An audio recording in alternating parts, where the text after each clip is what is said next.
Well, hey guys, I'm Nick and welcome back to the channel. Well, today we're talking about the very final episode of Season 2, Star Trek Strange New Worlds, Episode 10, Hegemony, the big Gorn finale episode of the show. And it was a good episode. I thought it had plenty of action and excitement. They definitely ended the season on a bit of a big banger episode, which was good. Although, it was to be continued. Oh my God, we have not had a season finale to be continued, it feels, since back in the sort of Next Generation kind of days, you know. We used to get them kind of every season, I think, in Next Generation and the Rick Berman era of Star Trek. We tended to get season finales that were cliffhangers. And it sort of feels like in recent years, the seasons have been pretty self-contained in their storytelling. But this is like, I was starting to get towards the end of the episode, and it's like, oh, hang on a sec. They haven't got enough time to wrap this up. To be continued. So yeah, so we've got to wait till next season to get a finale. But that's okay because we've got a lot to talk about. We're going to go through this week's episode, talk about all the exciting moments and everything and the big reveals. Not only did we get the Gorn, we also got the introduction of Scotty. Scotty came into the show.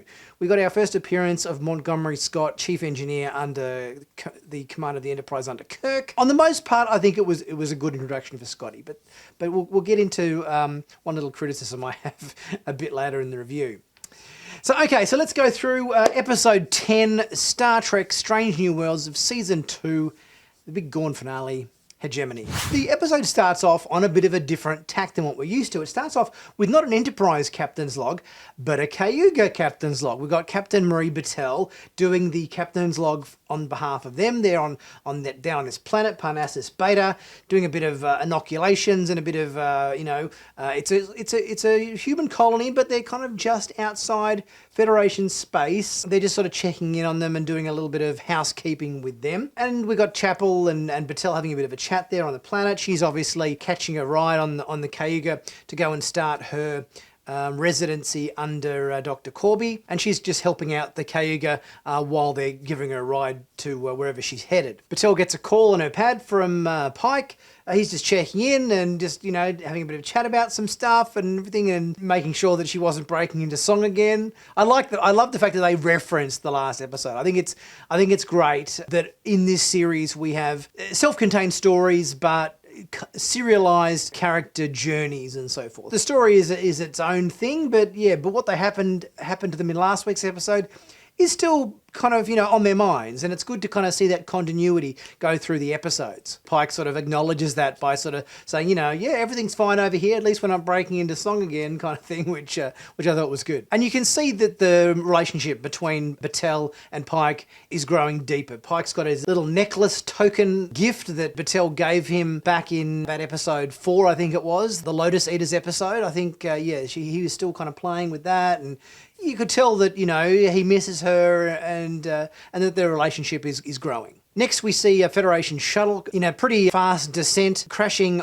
on the planet's surface, just as a big Gorn mothership comes into view to begin its kind of invasion of the planet in this little colony they've got here on Parnassus Beta, which kind of looks very much like a studio backlot. This location, I think everybody kind of knows what the backlot studio sets look like, going back to sort of the Hill Valley town square set from Back to the Future and everything. And it seemed a little bit artificial, I think, studio backlot kind of vibe. I think it's really hard to kind of shoot backlot stuff now because it's so out there in people's minds from so many different TV series and films. It's a bit hard to kind of film in these locations without it looking like a backlot. I also love the fact that when the Gorn mothership arrives and there's that sense of dread and, oh my God, it's going to wipe us all out and everything. I did notice that composer Nami Melamood did have a tendency to use, I think she's used this theme before. It's that James Horner theme that James Horner used all the way through his career, the sense of dread and evil and everything's gone to shit kind of theme, which is that theme. I think it was used, you know, in obviously one of the earlier Star Trek films. I think it was probably 2 or 3 that James Horner scored that kind of theme came about. So, and he's obviously used it in Avatar and many things since then until his passing. But yeah, kind of cool to hear that theme used in this episode to kind of denote, absolute everything's going to hell kind of theme. We get a chat with Admiral April on the comms, and before we know it, we find out that the Cayuga has been completely trashed by the Gorn. They've blown it out of the sky. It is just absolute space debris. The saucer is trashed. The ship has been completely destroyed, and things do not look good for the crew of the USS Cayuga. Pike gets his crew to do a bit of a sit rep, and everyone's sort of checking in, scanning for life signs. Trying to keep an optimistic mind there that there, could be survivors. Everyone's hopefully not dead, and it seems that Gorn have now annexed some extra territory in the form of this particular planet, and they've now drawn a line in space to say this planet is now ours. We claim it on behalf of the Gorn Hegemony. Don't cross the line. But that's a bit of a problem because obviously the crew of the Cayuga is down on the planet's surface. So Pike's got to mount a rescue mission, obviously, to try to rescue his girlfriend, Marie, amongst the rest of the crew as well. It seems we've got some bit of new tech to help fight off the Gorn. We've got the ready room briefing meeting and everything, and Pike says here's some new bit of new tech that we've got here. Anti-Gorn weapons. We've got some phasers that do a bit more damage to the Gorn, and we've also got some nifty freeze grenades, which they kind of established in this episode but didn't use them in the whole episode. So I'm guessing that we're going to see the freeze grenades used in part 2 of this episode, which will obviously be our first episode of season 3. Obviously they can't officially cross the line to go and rescue their crew members and everything, so they have to come up with a plan to get down on the surface somehow, and obviously the best way to do that is to disguise a shuttlecraft as a piece of space debris from the Cayuga, navigate their way through the debris field and essentially crash land on the planet's surface as if you're a piece of junk from the Cayuga.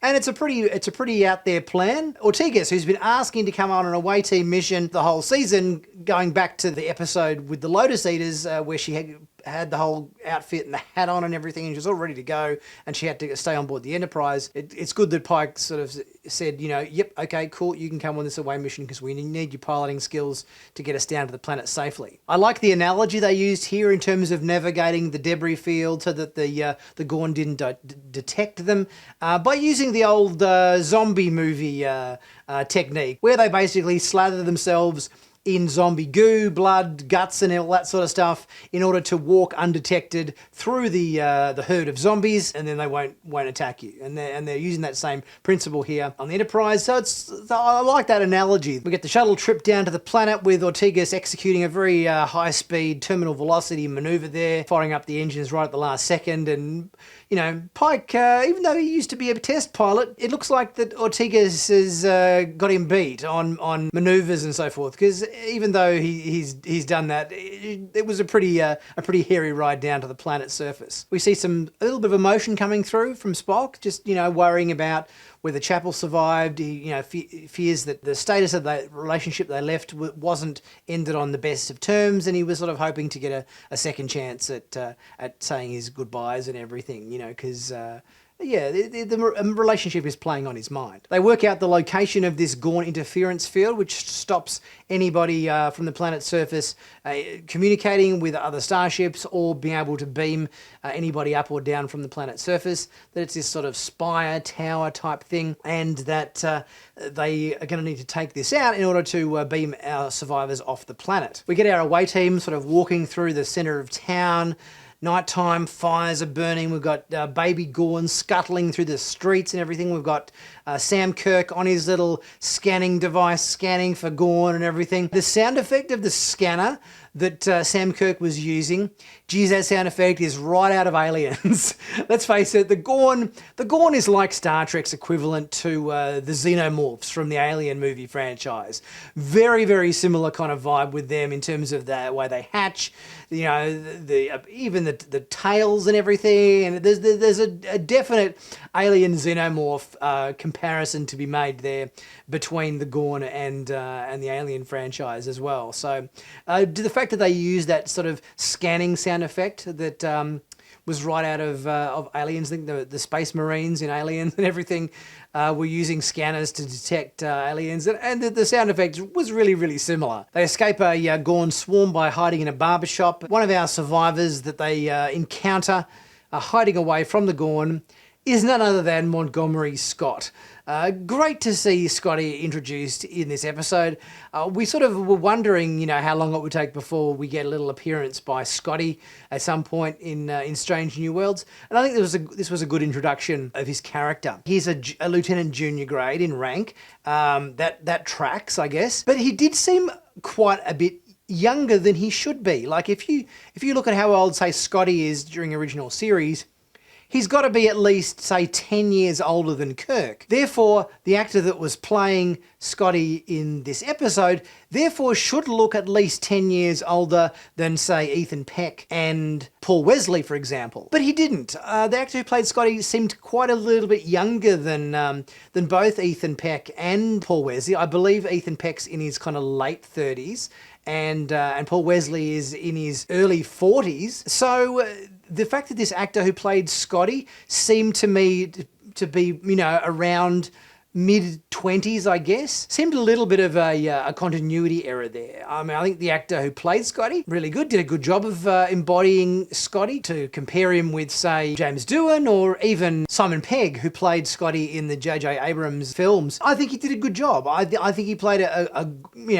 good enough Scotty to say, oh, yep, that's a good representation of Scotty. I'm buying that. I just didn't quite by the age gap there. Next we meet the rest of the Cayuga survivors. Battelle is okay, thank God. Marie, she's all right. Bit of a hug there between Pike and Marie. And it seems like that Scotty's been busy building some transponder type device which he had on board his shuttle that was able to kind of essentially send out like a Gorn transponder code so that the Gorn would think the shuttle was one of their own ships and therefore wouldn't attack it. So it seems like this tech that Scotty's come up with is pretty valuable, so they're going to need to see if they can extract this tech that he's made to get themselves off the planet somehow. And they come up with a plan that the only way they're going to get their survivors off the planet is to somehow destroy the interference field generator, and they can't do it by attacking it directly with weapons, because then that would be breaking the demarcation line with the Gorn.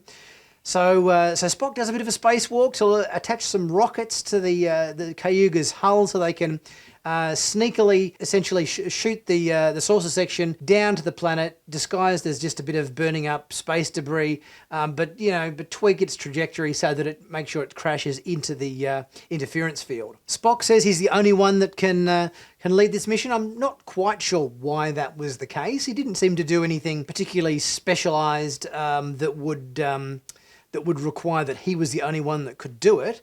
He did a bit of obviously a spacewalk out to the Cayuga, and he had the magnetic boots thing on the hull, and he pressed the activate button on the rockets. But I'm not sure why Spock was so adamant that he was the only one that could do this mission. That seems a little bit odd. Surely any engineering officer could have probably handled it. So on the ground, it seems like we've got Pike and Battelle and Scotty retrieving the transponder masking device from Scotty's shuttle so that they can bring that back up to the Enterprise. And we find out that Chapel is alive on the Cayuga. She's managed to survive in a pocket of oxygen on board a deck somewhere. The ship is absolutely trashed and it's sort of floating dead in space. Doesn't matter how badly damaged a ship gets, even if it's been completely blown apart and is just literally a saucer section floating in space, there's still artificial gravity.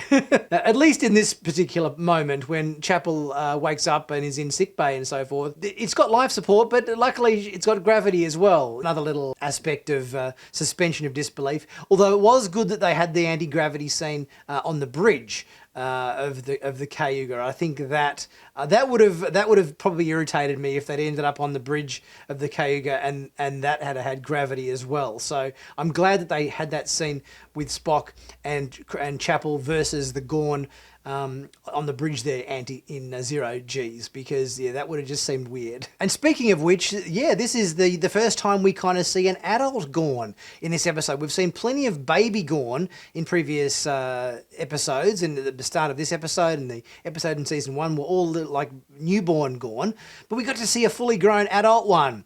and it looked pretty good. I liked the design. I think it looks close enough to resemble the youngling Gorns, but also it didn't look hokey or dumb or anything like the Gorn in Arena in original series, or the Star Trek Enterprise episode where Archer briefly fought a Gorn as well. This one was a solid appearance by a fully grown Gorn. Chapel trying to reach the phaser and everything, and Spock smashing a piece of debris into the helmet of the Gorn. Yeah, I thought it was an exciting sequence. I thought it was really well done. Down on the surface, we find out that the Gorn, baby Gorn, didn't attack Marie because she is in fact infected with Gorn eggs. Which I kind of thought was going to be the case. As soon as the Gorn didn't attack her, I thought, oh shit, she's infected. And we know how that doesn't end particularly well at all from our episode in season 1 where we saw Gorn hatching out of that blue alien's back. That wasn't a very pleasant experience and didn't end well, and obviously Hemmer sacrificed his life for the same reason, so he didn't have to go through it in that episode as well. So yeah, we're going to have to put Marie in stasis, do something to try to get these Gorn eggs out of her. We get the saucer section crashing down onto the planet and destroying the interference field, whilst Spock and Chapel have a little bit of a nice moment there, holding hands in space as it all kind of plays out. The saucer section smashing through the atmosphere and everything. They went to no expense in this episode. There were some really good sequences, really good effects, both prosthetic effects with the Gorn and space battles and everything. It was a really well done episode. The survivors start to get beamed back, and they get some of the survivors, but not all of the survivors. There's some of them are missing, and it would seem that the Gorn have beamed the survivors from the planet's surface up to their ship. So this is going to be a bit of a problem, because we've got Laan and Ortigas and Mbenga and Sam Kirk as part of the away team, and it looks like they've all been captured by the Gorn at this point. So cross our fingers that we managed to mount some sort of a rescue effort in season 3, because this is pretty tense. We know that Mbenga and Sam Kirk have to survive to be in original series, but we've still got a question mark about Ortigas and Laan. There's no information as to whether they survive beyond Strange New Worlds and into original series. We get a nice scene with Pelia and Scotty. Obviously, we find out that Scotty was one of Pelia's best students at the academy when she was teaching engineering and everything. So that's that's a nice little link there to have, to know that Scotty gets the tick of approval from Pelia. That's a nice little connection. The Enterprise is under attack by a whole fleet of Gorn hunter ships. We've got the Gorn mothership in orbit as well. There's just Gorn everywhere. And we've got all the crew members still stuck on board the Gorn ship. So it's like, oh, what's going to happen? What's going to happen? Oh, to be continued. Oh, no. I hate the to be continued, but I also love the to be continued because, one of my most fond memories of watching Star Trek, obviously, is that finale of Best of Both Worlds, when Riker gives the command to fire on the Borg cube and everything, and it goes to be continued, which was one of, obviously, the best moments in Next Generation. So even though the to be continued is frustrating, I also kind of love it in a way because, what's going to happen next? So we're going to have a while to wait, I'm guessing, for season 3, because let's face it, with the writer's strike and the actor's strike at the moment, everything has been delayed in terms of getting scripts written for season 3. Production is therefore going to be delayed again. So I kind of feel like we're going to have a situation whereby once Discovery airs, we got no live action Star Trek for a while, folks. So I think it's going to be slim pickings for a bit, because we've obviously got Discovery is going to start sometime early in the new year, probably January or February. But then once Discovery's finished, that's kind of it for live action Star Trek for a while. It's all a bit of a question mark while the writers and actors strike and everything plays out. I thought this was a great season finale. It had a bit of everything. It had a bit of emotional stuff with character, interpersonal relationships and everything, expanding upon, the Spock and Chapel relationship and the Battelle-Pike relationship and everything. We had some great, space battle stuff with the Gorn attacking the Enterprise and and some tense sort of suspense stuff with the Gorn down on the planet. And, you know, and we got Scotty. Good to get Scotty. Great to get Scotty. But guys, let me know what you think. Leave your thought in the comments section. Thought about what you thought about this last episode of Season 2 for Star Trek Strange New Worlds. Episode 10, Hegemony. And guys, on Saturday, I'm doing a live stream at my 5th live stream show for the year with Sean from Trek Culture and Larry Nemshick, who's a very famous Star Trek author and commentator and so forth. Me and David and those guys as well. And we're going to do a bit of a breakdown of Season 2 of Strange New Worlds, go through not only the last few episodes, which we haven't sort of overviewed yet, but doing a bit of a wrap-up of the season as a whole and our overall thoughts of the season. So be sure to check out that live show on Saturday. If you haven't subscribed to Sci-Finatics yet, be sure to do so. Click on that big subscribe button to stay current and up to date with all the latest Star Trek news on YouTube. And check out all my merch in the merch store. Plenty of Star Trek t-shirts and hoodies and mugs and caps and stickers and everything. Always at very reasonable bargain prices. And it also helps to support the channel as well. So much appreciate your support in that regard. Guys, I'll be back for the live show on the weekend. So I hope to see you there. Catch you soon.